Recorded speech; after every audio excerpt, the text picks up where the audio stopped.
Magandang araw mga kaibigan. Bigyan natin ng reaction, opinion itong post ng Batas PH. All eyes on Padre Paura. Padre Paura po, ito ang Supreme Court of the Philippines. So, the Supreme Court is set to begin oral arguments on Tuesday, April 7 at 9:30 a.m. Actually, nagsimula na. On the petitions challenging the constitutionality of unprogrammed appropriations and special accounts in the national budget.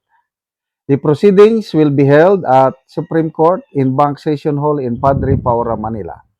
The consolidated petitions challenge provisions in the 2024, 2025, 2026 General Appropriations Act relating to the unprogrammed funds and special accounts in the General Fund.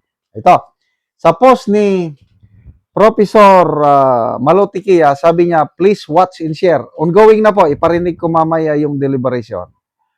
Audio, ito, siner ni Professor Tikia ang post ng Supreme Court PH, live now, sabi dito. Audio live stream of oral arguments on. Ito na yung mga petisyon. GR number 271059, Lagman versus Congress of the Philippines. Lagman yung nag-file ng petition. GR number 271347, Pimentel versus Bersamin. GR number E02772, Filipinos for Peace, Justice, and Progress Movement versus House of Representatives. And GR number E04036, Erese versus Senate. Ito, itong 2026 National Budget, reklamo ni Congressman Erese, hindi pwede yan, yung unprogrammed allocations, tanggalin. Hindi tinanggal, sinama pa rin. Ayan. So, pinakalas nga nag-file ng petition, Congressman Erese. So, 4 na petition lahat yan, pinagsabay ng dininig. Kaya nga nandyan pa si Pimentel eh. I believe Pimentel 2024 pa ito na budget. Ito, medyo pakinggan natin yung live stream. Constitutional to reaffirm that only Congress wields the power of the purse, that appropriations rest on our ascertainable funding, and that all public... Ang nagsasalita ay taga-Congress. Gina-justify niya na pwede maglagay ng unprogrammed funds, pwede maglagay ng special accounts. So, pinapakinggan ng maestrado. People through Congress, but by the executive. These checks must be voided before they are even honored and drawn against the account of the Filipino people. Hindi pala. I'm sorry. In my presentation here, I will cede the podium, Your Honors, to my co-counsel. Thank you, Your Honor, for your time and indulgence. May Thank you. Court. Thank you.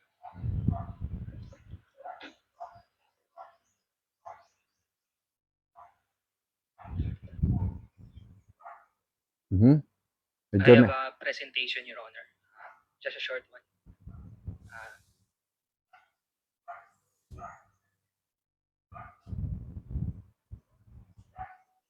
Anyway, balikan natin. Sino ba ito? Maganda ito dahil once and for all, magdidesisyon ng Supreme Court.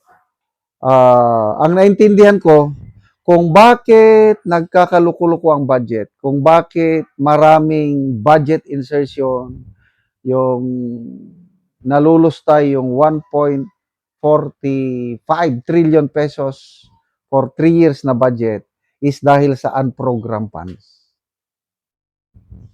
Dahil pag nailagay na dyan sa unprogrammed funds, kung ano-ano na lang ginagawa nila. So, itong unprogrammed funds is, ito yung susi para ang mga kongresista o yung mga kasabwat nila sa executive, makagawa ng mga, yun na, yung mali-maleta. Kaya napakaganda itong ginagawa ng Korte Suprema, believe me, for 3 years. na budget natin palaging may unprogrammed funds. May isang maestrado na nagsabi niya na yan na unconstitutional yung active na maestrado ngayon, nakalimutan ko yung pangalan. Hindi pwede. Dapat walain yan. Kasi kung mayroong unprogrammed funds, diyan na lumalabas yung mga budget insertion. Pakinggan natin. They have Hmm. price, tuition, medicine, transportation. Every peso is assigned. Every choice has a consequence. For that family, the budget is a hard limit, not predicted. When money runs out, spending stops. Multiply that limit to the rest of Filipinos, and you have the discipline of a nation. Last time I checked, this nation is a representative democracy.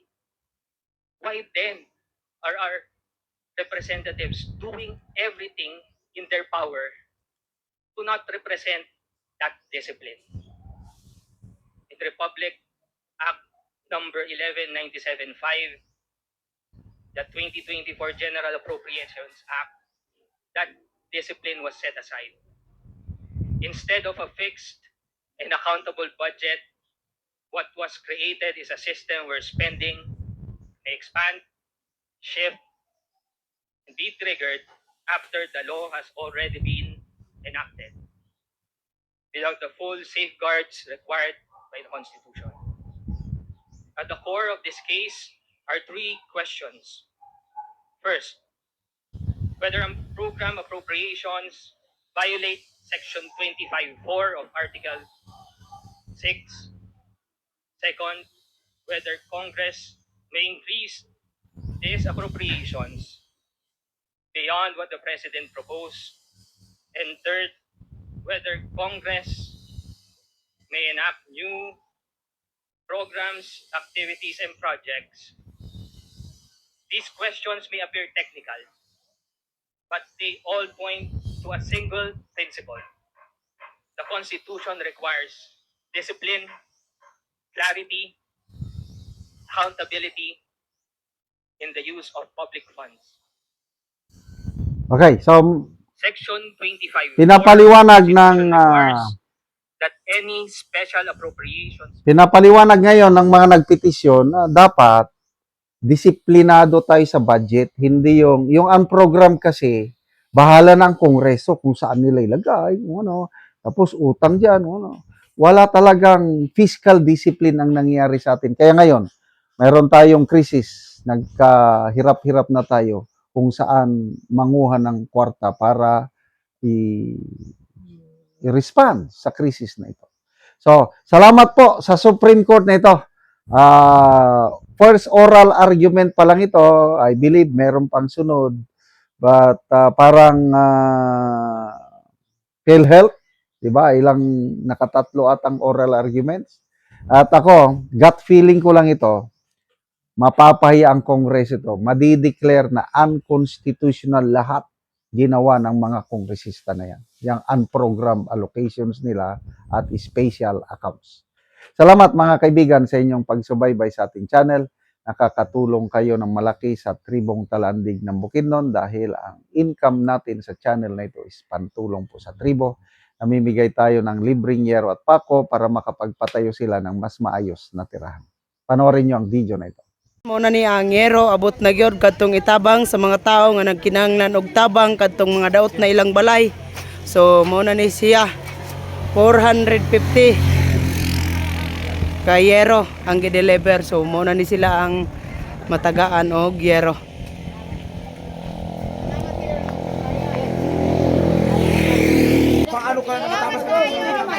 Muna ni sila ang matagaan.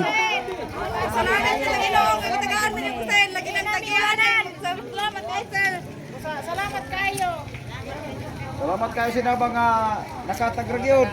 Inaabot ka nga. Nadugangan pa. Nakacheck pa na lang. Man, sabi sa YouTube mo. Oo, pick-up apa sa din yan sa kagin. Ano na ko lang sa lansan. Balik at mag-ibig ko na. Sa lansan ba? Mas siguro baka sa lansan mo para mag-ibig.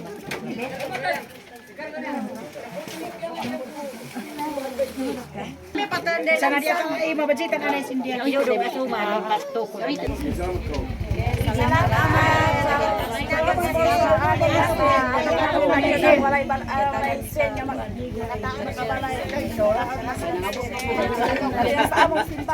Kanang malipayon danga.